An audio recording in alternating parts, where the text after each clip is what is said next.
Firstly, thank you for the opportunity to present to you today. Our firm is 5 partners and about 55 staff operating out of Melbourne, and we look after most industries, including agriculture. And we've been working with AusVeg for a number of years in their audit area. So, again, thank you for the opportunity. So, you've probably heard a lot of stats, but one of the greatest drivers of economic growth in Australia going forward is a Chinese mother wanting to feed her family and educate her children, and it's up to us to capitalise on those opportunities. By 2030, there's going to be 8.3 billion people in the world.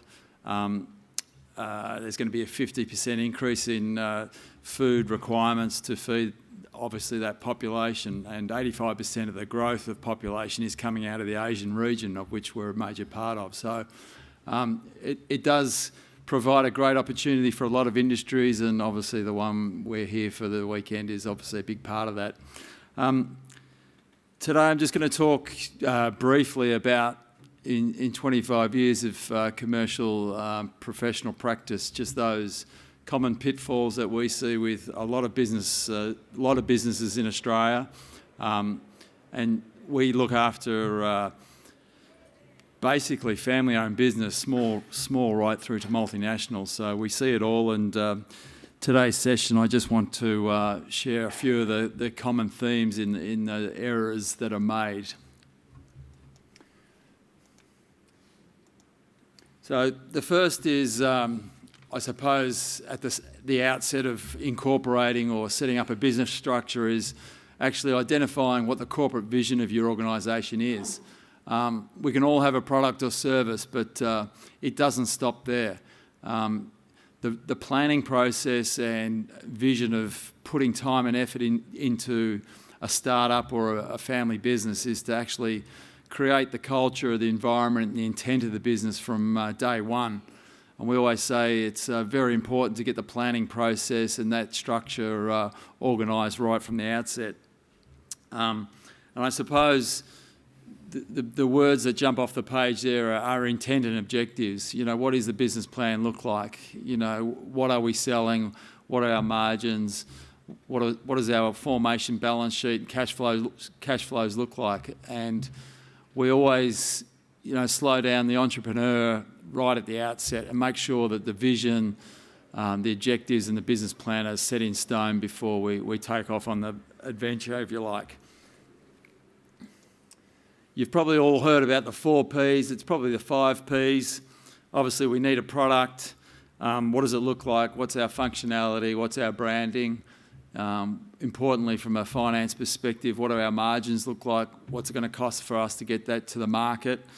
Obviously, the price, which I've sort of touched on there, where's the price sensitivity in the market? How are we going to create a GP margin that's going to cover our fixed overheads and obviously get a return for the investors? Place where we're going to do business, is it cross-border? Is it across Australia? Is it just in a local area? We need to have a very rigid sort of plan around the markets that we're going to enter and how we're going to actually produce. Is it a plant? Is it a farm, a shed, whatever it might be? And then promotion, branding. Marketing's required in every business. How are we going to structure that? Do we use external advisors? Do we have our own brand? Obviously, the internet's a big part of any social selling, all those sorts of things. The second area where we often see shortcuts and things that go wrong is not setting a proper corporate governance for a business. And what I mean by that is proper structures around shareholders, the directors, the activities of the business, and how we keep everyone accountable on the same page. And we often refer to it as risk mitigation. And essentially, each stakeholder should have a proper job description, a proper input to the business, and be channeled and chartered in that aspect. That's quite a complex key set of drivers, but Within that are some of the themes that I've already touched upon. You know, a proper board of directors where there's a forum where everyone is held accountable by having monthly forums. We like robust directors' meetings where there's a set agenda around financial performance, measuring KPIs, measuring other factors within a business like HR, OH&S, the marketing, the IT, the branding, and the risk profile and corporate governance around, you know, statutory requirements, tax, GST, you know, statutory lodgement of tax returns and so forth. Within that, there's obviously risk management and the respective insurances that need also to be covered. So some of the key areas in that, obviously the business model, you know, have we researched our markets? Have we set our pricing and GP margins correctly to get that return on investment that we need? Have we got the right team? So often we might have the greatest product or service, but the greatest driver of business success is always the people, and it doesn't matter what industry you're in. And we want leadership, we want motivated people to drive our culture, if you like. Financial, well, goes without saying, strong balance sheets and strong working capital cash flow are the lifeline of any business. So around that, we need to forecast correctly, we need to report monthly, weekly, and keep accountability amongst the key drivers of the business. Legal, obviously we need proper corporate structures, and we need to make sure that our contracts with customers are watertight, our employment agreements are robust with employees, and we control the environment that we're in.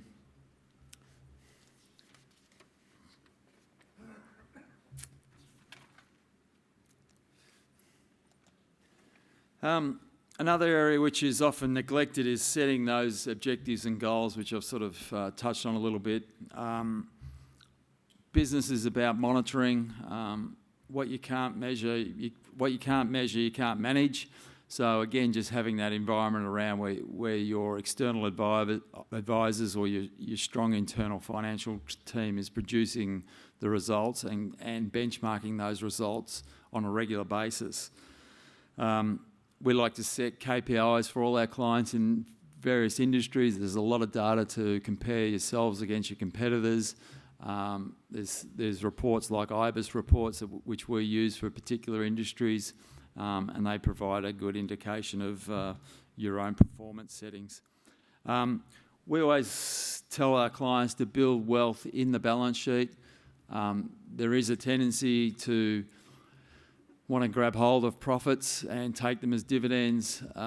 We always say to our clients, be prudent with your working capital and cash management, and that includes dividend strategies. We like the 40-30-30 approach. Unfortunately, 30% goes to the Australian Tax Office. We like to say take 30% of your profits as dividends and leave 40% in for reinvestment and building that balance sheet, as I talked about. And obviously repaying debt or amortising debt appropriately. Personal, what I mean by that is building assets outside of your business risk. It's important that when you do get the opportunity to stream a dividend as a shareholder, that you're applying those funds to, you know, amortise personal debt on the farm or on a family home, plan for your retirement, contribute to super. Whilst the budget smacks super around a fair bit, it is still concessionally taxed relative to the top marginal rate and corporate rate, so there are still advantages in super. And obviously other categories, property. As Australians, we love property, and it is a strong, robust investment. Shares and cash. I think there's some good buying on the stock market today with all the voting around the Brexit vote in England. The last area which I've seen too often and create too many heartaches for families and business owners is not having an appropriate shareholders agreement amongst your family members or independent shareholders. Invariably, business ends up in some sort of dispute, whether it be around dividend policy, valuation on shares, or people just can't work together anymore. And the heartache is when it's family members. I think we all know money does funny things to people. Greed creates different nuances in people, and from that perspective, we always say to our clients, make sure at the outset that if you are getting into business with family members or other independent, non-related parties, that you put a strong, a robust shareholders agreement around the framework of your business. And it's critical, because if there is a dispute, it doesn't have to get emotional, it doesn't have to get personal. All you say in respect to the dispute, let's refer to our shareholders agreement and see what it does. And if it's being properly constructed, it'll cover all the general things, disputes are around in business. And some of those things I've just listed there. It sets mechanisms for buying and selling shares. It'll put valuation principles in the agreement. It'll give you an outcome for a death or the incapacity of a shareholder. It'll tell you what the mechanisms are for the surviving shareholders. It'll talk about policies on dividends. It'll protect minority shareholders. There should be an exit strategy clause in there if someone decides to retire or want to move on. It'll have a framework around business meetings, planning, and the ability to sit on the board as a shareholder and have a vote. It'll also identify certain resolutions that need to go to a vote. Generally, they're around major CapEx spends. We always tend to put a threshold of around $50,000 as a lower limit. Generally, operational things covered off by directors and CEOs are covered by that.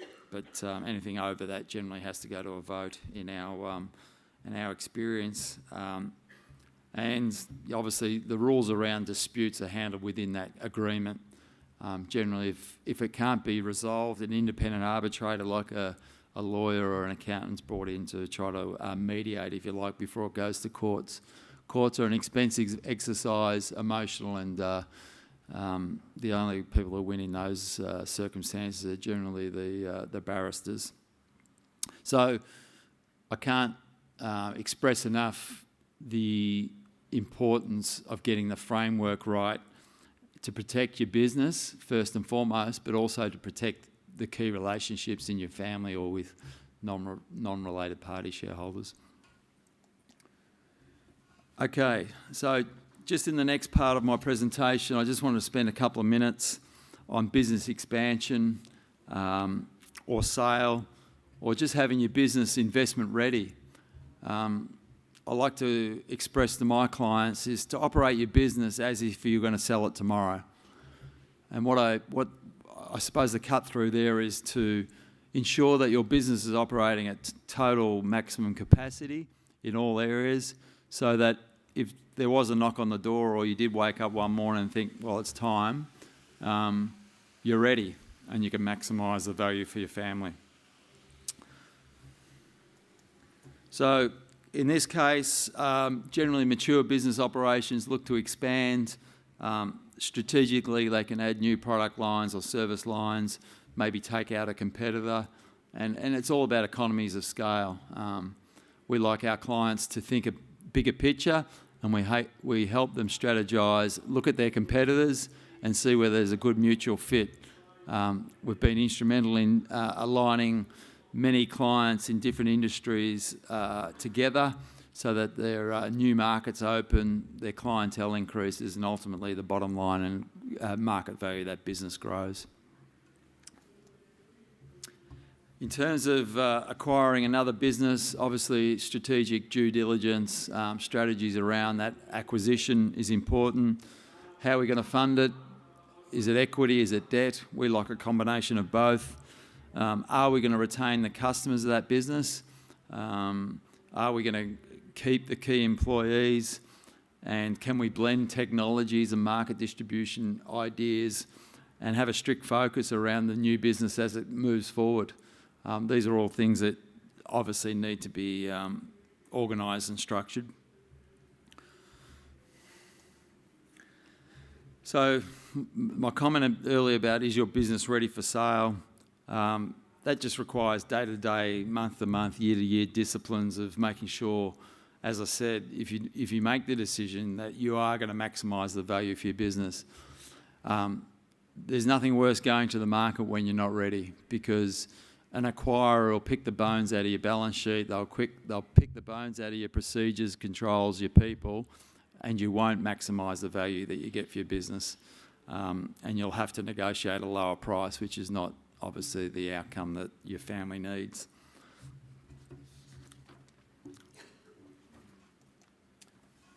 Just on my last slide there, we've talked about the control environment.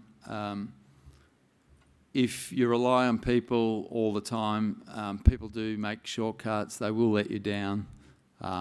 We're big on internal controls and procedures where people have to follow protocols and not take shortcuts. And if you have an environment like that, obviously you've got a better opportunity to generate wealth and maximise your returns. Safeguarding assets and making sure your debt's amortised according to obviously banking covenants is critical if you're looking to strategically sell or expand. A formal business plan to take you to the next level or to look at selling your business is obviously also a big part of it. Generally, you have to provide an information memorandum to an acquirer, and that will set the platform for any negotiation. And obviously, technology and market platforms around efficiencies and so forth. So as a business owner, if you can tick most of those boxes, you could potentially be ready for expansion or sale and maximise your outcomes for your family, and ultimately, return on investment, shareholder value and cash flow are the three critical things for your business success. That's pretty much my presentation. Happy to take any questions if there are any.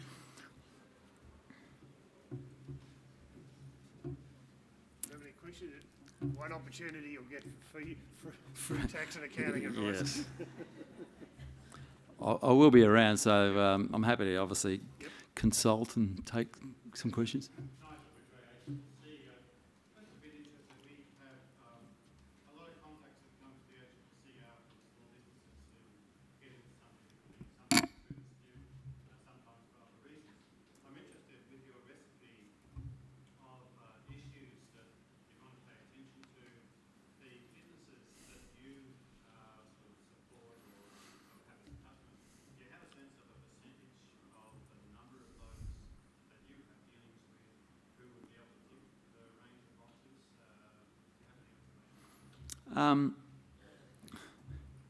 It is quite a general question. I suppose there is a high percentage, I think, of businesses that don't forward plan enough, and that includes clients in my sector and on my client list. And what I mean by that is that generally the business owner is running at 1,000,000 miles an hour day to day, has their team, but strategically doesn't take a time out to think bigger picture. And I suppose that's where we like to step in and get the client away from their business premises, either in our office or at a retreat for a day, and start thinking strategically. But there is a high percentage of, I suppose, inward-looking business owners. Often they don't feel like they've got the support around them to think outside the square, but again, that's probably the role of a good advisor, to get them to slow down, smell the roses a little bit and start thinking strategically. But the number one common pitfall is working capital and cash management. Too often the business owners, they see profit, they want to take the cash.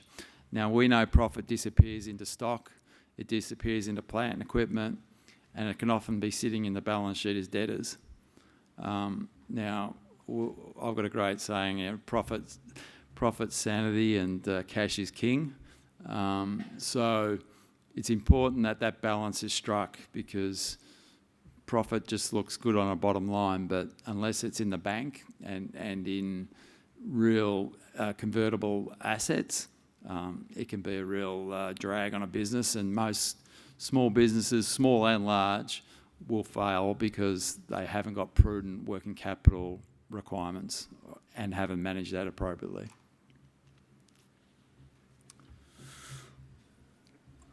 Someone rocks up and says, "Why are you placing? How much do you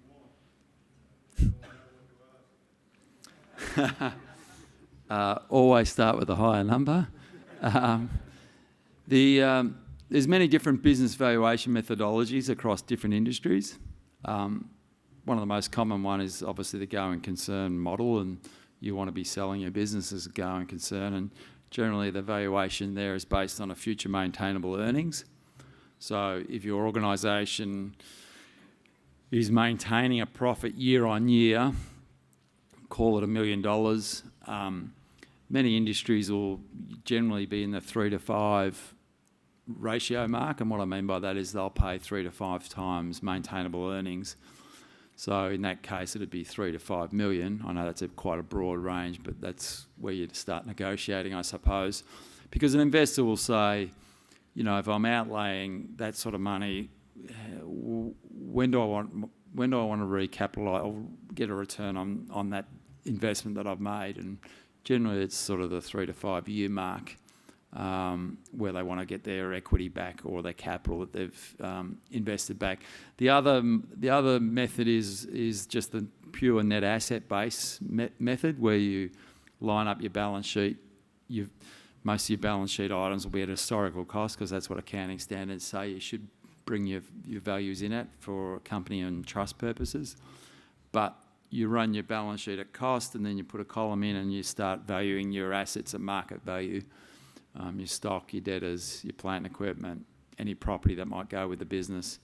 But again, the most valuable asset is your goodwill, you know, your brand, your IP, you know, your technology that you've created within your environment. And again, the goodwill value always comes down to a multiple of earnings, and depending on industry, it'll factor out. And then obviously, before you decide on a number, just ask your accountant about how much has to go to the taxman as a capital gain, because that's always the sleeper, because unfortunately they do take a slice of the proceeds in capital gains tax. But if you've been structured correctly from your accountant, you could get 50% exemptions and through trusts, and you get some retirement exemptions if you're under a $6 million net asset threshold. So if you've been structured correctly, there are opportunities to mitigate that too. All right, well, thank you again for the opportunity, and enjoy the rest of your convention.